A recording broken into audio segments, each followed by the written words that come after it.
Today, I'm going to show you how to make Rubik's Cube mosaics just like this. But before we start, you might be wondering what a Rubik's Cube mosaic is.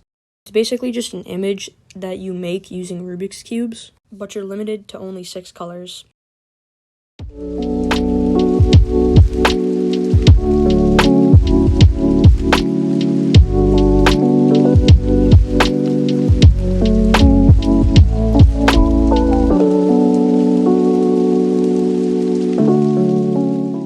The more cubes you have, the better the image will look, so I'd recommend at least 30 cubes. A good place to get your cubes is from Speed Cube Shop. They sell a bunch of different packs of Rubik's Cubes. And don't forget to use code JKCubing for 5% off.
I hope you guys enjoyed the tutorial, and I just want to say thank you so much for 10,000 subscribers. It means a lot.